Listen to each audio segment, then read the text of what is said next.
और आज भी हम लोग ये पाते हैं कि उसे हमारे घर से कोई प्यार नहीं है। माँ को माँ नहीं समझता है, पापा को पापा नहीं समझता है, भाइयों को भाई नहीं समझता है, और हमेशा इसी रट में लगा रहता है कि मैं आपके यहाँ तो दिन काट रहा हूँ। आगरा शहर से करीब 13.5 किलोमीटर दूर एक गांव है जिसका नाम है बाट। 12 दिसंबर 1983 के दिन इस गांव में रहने वाले महावीर प्रसाद वर्मा के घर एक बच्चे का जन्म होता है जिसका नाम रखा जाता है तोरण सिंह, और उसको लाड से पुकारा जाता है टीटू। महावीर वर्मा की छठी संतान थी। टीटू से पहले उनके 2 बेटे 3 बेटियां थी। टीटू सबसे छोटा था। मेरे 3 बालक हैं और 3 बालिका हैं। मेरे पास 6 बच्चे हैं। टीटू सबसे छोटा बालक है मेरा। महावीर वर्मा लेक्चरार थे जो आगरा के हब्बूलाल कॉलेज में पढ़ाते थे। टीटू की मां शांति देवी हाउसवाइफ थी जो घर का काम धाम करके बच्चों का पालन पोषण करती थी। टीटू लगभग 1.5 साल की उम्र में ही बोलने लग गया था। उम्र के लिहाज से देखें तो ये बहुत जल्दी था, लेकिन वो बोला तो ऐसा बोला जिसको सुनकर आप हैरान हो जाएंगे। और जैसे जैसे ये कहानी आगे बढ़ेगी तो ये कहने पर मजबूर हो जाएंगे कि यह कैसे हो सकता है। खैर, थोड़े समय बाद ही वो अपनी माँ से कहने लग गया कि वो मेरे दादा से कहें कि वो मेरे बच्चों और मेरी पत्नी का ख्याल रखें। मैं यहाँ खाना खा रहा हूँ और मुझे उनकी चिंता हो रही है। बहुत कम उम्र में ही टीटू की ऐसी बातें हैरान करने वाली थी। तो उसकी माँ ने पूछा कि तुम कौन हो? तो टीटू ने जवाब दिया कि मैं तो आगरा का रहने वाला हूँ, यहाँ पता नहीं कैसे आ गया। और तो और टीटू अपनी माँ शांति देवी से कहने लग गया कि माँ, तुम ये जो गंदी साड़ी पहनकर बाहर जाती हो मत जाया करो, मुझे शर्म आती है, क्योंकि मेरी पत्नी तो बहुत सुंदर साड़ियाँ पहनती थी। और यह भी कहने लग गया कि आपका घर तो गंदा है, मैं नहीं रुकूंगा यहाँ। मैं गंदी मैं धोती पैर के बाद साड़ी यहाँ तक तुम तो मम्मी मेरी माँ तो 2,000 की साड़ी पहनती है, तुम गंदी धोती से बाहर मत जाओ करो।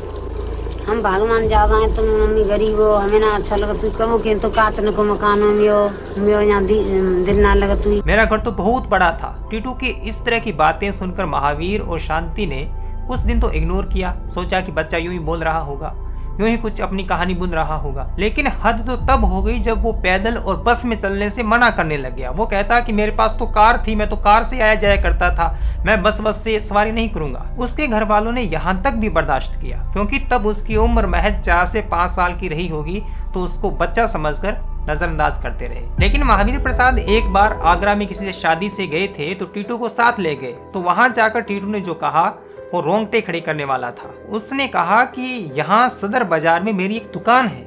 क्योंकि टीटू उस दिन से पहले कभी आगरा गया नहीं था, लेकिन टीटू जैसे जैसे बड़ा हो रहा था वो अपने घर जाने की जिद करते हुए रोने लगा था। वो अपनी पत्नी, बच्चों और अपने भाइयों से मिलने की जिद करने लगा था।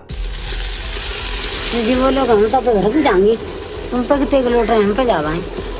हम तो आगरे हमारी दुकान है, आगरे हमारे बच्चा है, हम सब छोड़े तुम्हारे आएगी नंगा। लेकिन टीटू को डांट कर चुप करा दिया जाता। लेकिन फिर भी टीटू कहता कि आप रोज आगरा जाते हैं लेकिन आप मेरे परिवार की कोई खबर नहीं लाते। और ऐसे करके ये सिलसिला चलता रहा। और महावीर और शांति के लिए सवाल बड़ा मुश्किल था कि ये टीटू किस तरह की पत्नी की बात कर रहा है, किन बच्चों की बात कर रहा है, कौन सी दुकान है, कौन सा परिवार है। ये सब अचरज भरा था, क्योंकि बच्चा समझकर इग्नोर काफी किया था, लेकिन ये मामला काफी गंभीर होने लग रहा था। क्योंकि नॉर्मल परिवार था और गांव में इस तरह के मामलों को भूत प्रेत का साया समझकर भी हैंडल करने की कोशिश की जाती है। लेकिन टीटू के साथ ऐसा नहीं हुआ। टीटू बस अपने परिवार से मिलने की जिद करता रहा। वो अपनी पत्नी का नाम भी बताता था। कहता था कि उसकी पत्नी का नाम उमा है, मेरा बड़ा घर है, उसके बच्चे हैं। 2.5 साल की उम्र में ये बालक ये बताता था कि मेरी माँ का नाम राजकुमारी है, मेरी बहू का नाम उमा है, मेरे पापा जी का नाम चंदा भारती है। आगरा में सदर बाजार में उसकी रेडियो की दुकान है। सुरेश रेडियो दुकान का नाम है। टीवी, रेडियो, वीडियो सच ही है। इनकी दुकान है वो।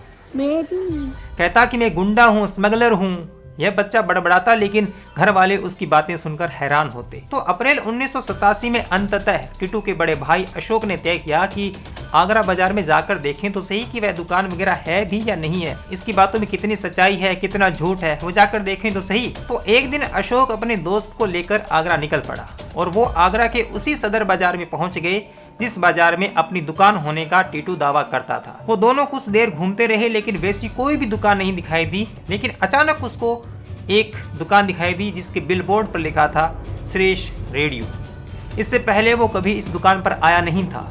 वही बाजार, ठीक वही दुकान का नाम पढ़कर वो दुकान में दाखिल हुए तो आगे एक महिला बैठी थी। जब अशोक ने उस महिला से उसका नाम पूछा तो उस महिला ने अपना नाम बताया, उमा वर्मा, सुरेश वर्मा की धर्म पत्नी। अशोक के पांवों के तले से जमीन खिसक गई। वह स्तब्ध रह गया क्योंकि उसके अचरज का कोई ठिकाना नहीं था। जो बातें टीटू ने कही थी वो सब की सब बातें सच हो रही थी। आगे उमा ने बताया कि 28 अगस्त 1983 के दिन घर के बाहर उसके पति की गोली मारकर हत्या कर दी गई थी। तब उनकी उम्र 30 साल थी। तो वहाँ कोठी के पास ही पहुंचे थे, 2-3 हॉर्न दिए थे, उसमें हम निकल के आए और भी आदमी थे, बल्कि वो निकल के आए। जब तक मतलब काफ़ी जोर से आवाज़ आई थी और उस आवाज़ में सबने कहा कि सुरेश की गाड़ी की स्टेपनी खराब हो गई है। मगर जब गोलियों की आवाज़ थी, बाहर निकल के देखा तो मैंने कहा अंदर आई है, तो आई नहीं। मैंने सोचा कि इस कंडीशन में कभी आते भी नहीं है। मैं गाड़ी के पास गई और मैंने ऐसा लगा तो हाथ पकड़ के, तो मेरी चीख निकल गई, किसी ने गोली मारी है। सुरेश वर्मा की हत्या की तारीख ठीक टीटू के जन्म के 4 महीने पहले थी। सुरेश की हत्या अगस्त में होती है, टीटू का जन्म दिसंबर में होता है। तो अशोक ने फिर उमा को पूरा वाकया बताया, अपने आने का प्रयोजन बताया। उमा के लिए भी यह दिलचस्प था, वह भी सुनकर हैरान रह गई। लेकिन उमा ने अशोक को उनके भाई से मिलने के लिए उनके घर पर आने का वादा किया। उमा वर्मा अपने सास ससुर यानी बर्फी देवी और चंदा सिंह बाबू और सुरेश के तीनों भाइयों को साथ लेकर वो बाढ़ गांव टीटू से मिलने जाती है। इन लोगों को आते देखकर टीटू उत्साहित हो जाता है। वो बर्फी देवी और चंदा बाबू से बड़े प्यार से मिलता है।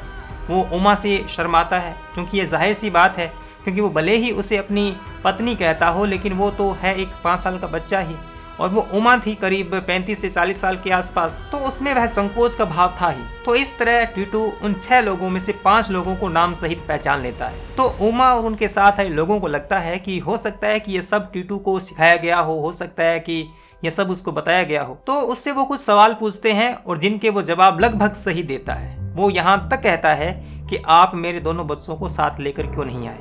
वो अपने बच्चों को मोनो और टोनो कहकर बुलाता है, जो कि सच नाम थे। लेकिन फिर उमा को लगा कि टीटू का एक और गहरा टेस्ट लिया जाए, ऐसी बात पूछी जाए सिर्फ उसको और सुरेश को पता थी और किसी को कुछ भी अता पता न हो। तो टीटू से उमा ने ऐसी किसी याद को बताने के लिए कहा। तो टीटू ने बताया कि हम धौलपुर मेले में गए थे और वहाँ गाड़ी के बोनेट पर बैठकर आपने मिठाई खाई थी। क्या हम धौलपुर दीदी के यहाँ गए, माँ दोनों रोनू सोनू को लेके साथ मेला करने के लिए, तो तुमने कहा कि तुम जलेबी खवाई हम। तो यह सुनकर उमा हैरान थी। यह सच था जो सिर्फ उमा और सुरेश को ही पता था। तो क्या सच में सुरेश ने अपने मौत के सिर्फ 4 महीने बाद ये पुनर्जन्म लिया था? और इस बात पर आसानी से यकीन भी नहीं किया जा सकता, क्योंकि पुनर्जन्म जैसी धारणाओं पर यकीन करना बहुत मुश्किल होता है।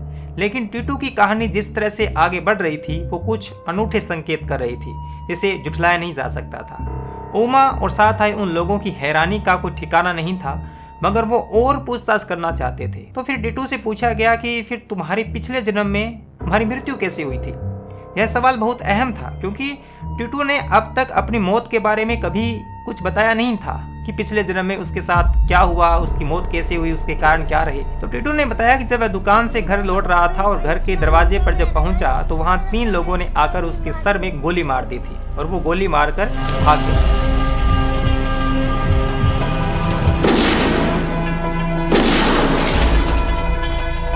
यह सुनकर वो सब भौचक्के के रह गए, क्योंकि उमा और उसके परिवार को पता था कि उनके सुरेश की हत्या हुई थी, और वो भी इसी तरह जिस तरह से टीटू बता रहा था। सुरेश को उसके घर के सामने गोली मारकर हत्या कर दी गई थी, जिसमें उसकी मौत हो गई थी। उसके बाद टीटू से घर के बारे में पूछा तो उसने घर की डिटेलिंग्स वैसी की वैसी बता दी जैसा उनका घर था, और उसकी तस्दीक करने के लिए वो सारे लोग बैठे थे, सारे वेरीफाई कर रहे थे कि ये बंदा सच बोल रहा है। यह सब सुनकर वो लोग जाने को हुए तो बाहर आए, साथ साथ टीटू भी साथ आया। सड़क पर उसने कार खड़ी देखी तो उसने कहा कि यह मेरी कार तो नहीं है, मेरी तो सफेद रंग की कार थी, वो कहाँ है। तो यह सुनकर उमा फिर हैरान रहेगी, क्योंकि वो कार दूसरी थी जो यहाँ पर लेकर आए थे, लेकिन सुरेश जो कार रखते थे, जो चलाते थे, जिससे वो हमेशा सफर किया करते थे, वो अलग थी।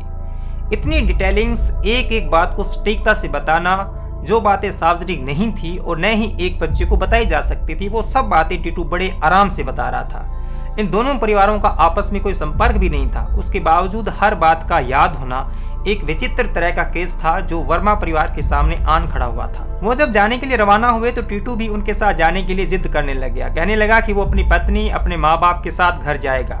यह महावीर और शांति देवी के लिए असमंजस का वक्त था। बेटा तो उनका ही था, शांति की कोख से ही जन्मा था, लेकिन वो उसको मां तक नहीं मानता था।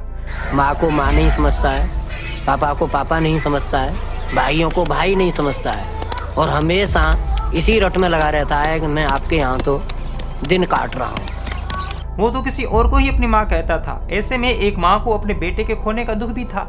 उधर चंदा बाबू जो सुरेश के पिता थे वो इस बात से अंदर ही अंदर खुश थे कि उन्होंने अपने बेटे को भरी जवानी में अचानक खोया था, वो किसी और रूप में उनके बीच आ गया है। इस कश्मकश के बीच उसी दोपहर को टीटू को आगरा की उस दुकान पर बुलाया गया जहां सुरेश की दुकान थी। बाजार में जाने के बाद टीटू को थोड़ा गुमराह करने की नीयत से मेन दुकान से थोड़ा आगे ले गए। इससे पहले टीटू यहाँ कभी आया नहीं था। जैसे ही वो आगे बढ़े तो टीटू ने कहा कि आप आगे कैसे जा रहे हैं, मेरी दुकान तो पीछे रह गई। और उसने सुरेश रेडियो को एन जगह पर पहचान लिया और उसने दुकान में प्रवेश किया। दुकान में घुसते ही उसने टेबल पर थपकी लगाई, फिर कुर्सी पर बैठा। यह देखकर उमा ने नोटिस किया कि ठीक इसी तरह से सुरेश भी जब दुकान में आते थे तो वो मेज को थोड़ी थपकी लगाते थे। उनकी यह आदत थी। ठीक वैसे ही टीटू कर रहा था। टीटू से जब पूछा गया तो उसने सब चीजें हूबहू बता दी। दुकान में एक शोकेस रखा था, उसे उसने पहचानने से इनकार कर दिया। उसके लिए वह नया था और वो असल में नया था क्योंकि वो सुरेश की मौत के बाद उस दुकान में लगाया गया था। उसने यह तक सही बता दिया कि दुकान के काउंटर की किस दराज में रुपए रखे जाते थे। दुकान में काम करने वाले आदमी तक को ठीक तरह से पहचान लिया था। दुकान में लगी फोटो को देखकर बता दिया था कि ये फोटो मेरी है। ये सब बातें बिल्कुल सच थीं और एक 5 साल का बच्चा सब टेस्टों में पास होता जा रहा था। अब बारी थी अपने बच्चों को पहचानने की। उससे पहले टीटू ने उन बच्चों को नहीं देखा था। उन बच्चों को कुछ और बच्चों के बीच में रखा गया, 10-20 बच्चों के बीच में।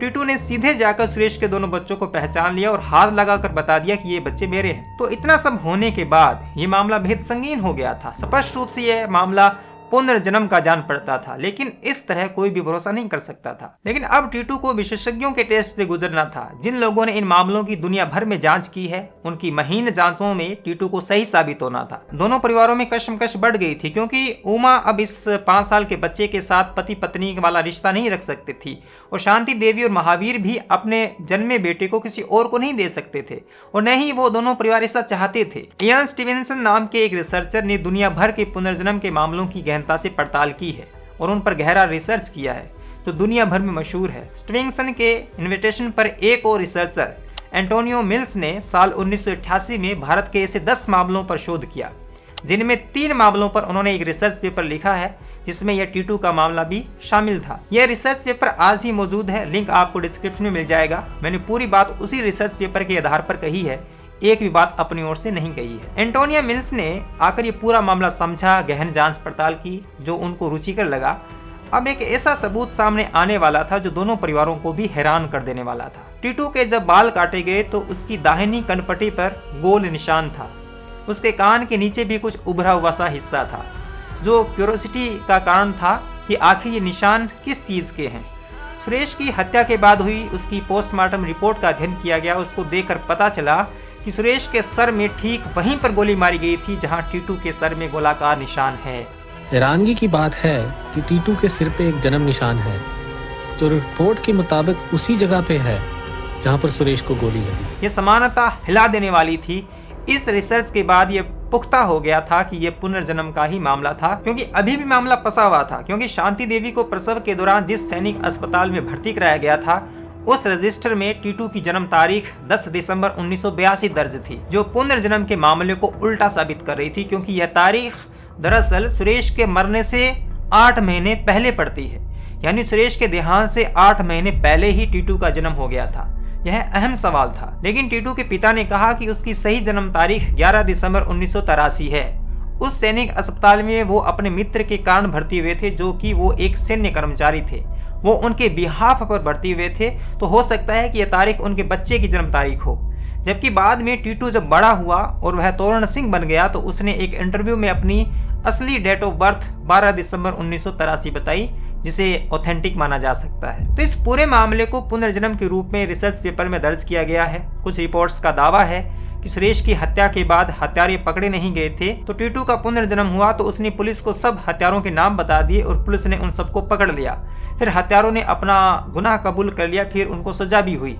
इसमें कितनी सच्चाई है इसका कोई ठोस सबूत मेरे पास नहीं है, ये रिसर्च में भी नहीं लिखा गया है, लेकिन फुटकर जगहों पर ऐसा पढ़ने को मिलता है। इस आधार पर कुछ लोगों की इस मामले पर राय ये बनती है कि हो सकता है कि सुरेश के परिवार ने ये थोड़ी प्लांट की हो कि दोषियों को पकड़ने के लिए इस तरह की तरकीब अपनाई जाए। तो यह कुछ पक्ष हैं जिनमें कितना दम है ये स्पष्ट रूप से कहा नहीं जा सकता है। वैसे भी थ्योरी प्लांट करने के लिए सर में निशान नहीं बनाए जा सकते हैं और न ही रिसर्च में ऐसी किसी कहानी गढ़ने के कोई संकेत मिलते हैं। एंटोनियो मिल्स की रिसर्च कहती है कि वर्मा परिवार से मिलने से पहले टीटू ने 15 ऐसी बातें कही थी जो बिल्कुल सच थी। वर्मा परिवार से मिलने के बाद उसने 31 बयान ऐसे दिए थे जो सच थे, जिनमें से सिर्फ एक गलत साबित हुआ था कि गोली गाड़ी की स्टीयरिंग पर लगी थी, लेकिन सुरेश के भाई ने बताया कि गाड़ी की स्टीयरिंग पर ऐसा कोई निशान नहीं मिला था। लेकिन कुल मिलाकर 41 में से 40 बातें बिल्कुल सच थी, जिनकी लिस्ट मिल्स के रिसर्च पेपर में एक एक करके लिखी गई है। 1989 में बीबीसी ने भी अपने कार्यक्रम 40 मिनट्स कार्यक्रम में इस मुद्दे पर डॉक्यूमेंट्री बनाई थी, जो आज भी यूट्यूब पर देखी जा सकती है। और दुनिया भर के अखबारों में ये मामला कितना छपा इसका कोई आंकड़ा नहीं है, बहुत से मीडिया प्लेटफॉर्म्स पर ये छपा है। लेकिन टीटू आज भी तोरण सिंह के रूप में हमारे बीच में है। वो पतंजलि में पढ़ाते हैं, प्रोफेसर हैं। उनका कहना है कि अब वो उमा के परिवार से दूर रहते हैं, कभी कभी मिलना हो जाता है, लेकिन दोनों परिवार अपनी अपनी दुनिया में खुश हैं। और वो तो 6-7 साल से उनसे अब मिले भी नहीं हैं। और वो आज भी कहते हैं कि उनको वो सब बातें याद हैं जो उन्होंने सुरेश के रूप में जी थी, और वो आज भी किसी भी बात से डिनाई नहीं करते हैं। तो ये कहानी आपको कैसी लगी, ये वीडियो आपको कैसा लगा ज़रूर बताइएगा। कमेंट करके आप बताइएगा कि ये बात सही है, इस मुद्दे पर आपकी क्या राय है। मैं उत्सुक हूँ कि आप पुनर्जन्म के बारे में क्या सोचते हैं। और हमारा काम अगर आपको पसंद आता है तो आप चैनल को सब्सक्राइब कर सकते हैं, हमें सपोर्ट कर सकते हैं। सपोर्ट के लिए लिंक डिस्क्रिप्शन में दिया गया है। मिलेंगे अगले वीडियो में, तब तक के लिए धन्यवाद।